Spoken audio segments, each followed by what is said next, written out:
But wait, I don't have a greenhouse. Well, you just might. Stick around to find out. Let's go back to organics. This is our old beater pickup truck. It's not much to look at, and we don't drive it around very much, but it does make a pretty handy extra little greenhouse when we need it. Most people already know this, but the insides of vehicles actually get pretty warm, even in the winter. This makes them great for doubling as a little miniature greenhouse. They don't keep the heat for very long after the sun goes down, but it might be just enough to take the edge off for seeds to germinate and for the compost to help decompose it. So this is how I have my vehicle set up. I've got 2 buckets on the floor with finished compost in them, and I've got my active compost bucket that you've seen in my previous videos sitting up on the seat.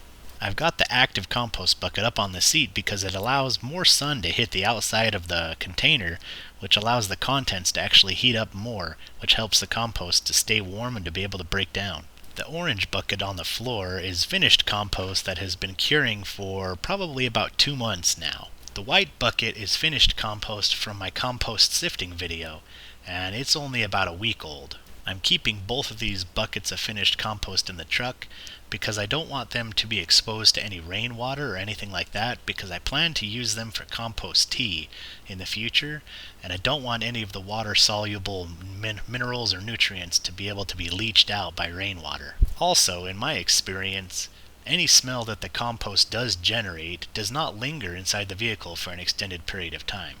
When it comes to positioning your vehicle, notice that the driver's side and passenger windows, typically in most states, are not allowed to be tinted. This helps to allow more sunlight to come in and to allow it to heat up more. Also, the windshield is often not allowed to be tinted in most states, and as you might have guessed, it's the largest window. So trying to face the windshield to the south will actually allow it to capture the most sunlight. I hope this information has inspired you to try using your own spare vehicle as a miniature greenhouse. Don't forget to like, comment, and subscribe for more organic gardening tips and how-tos.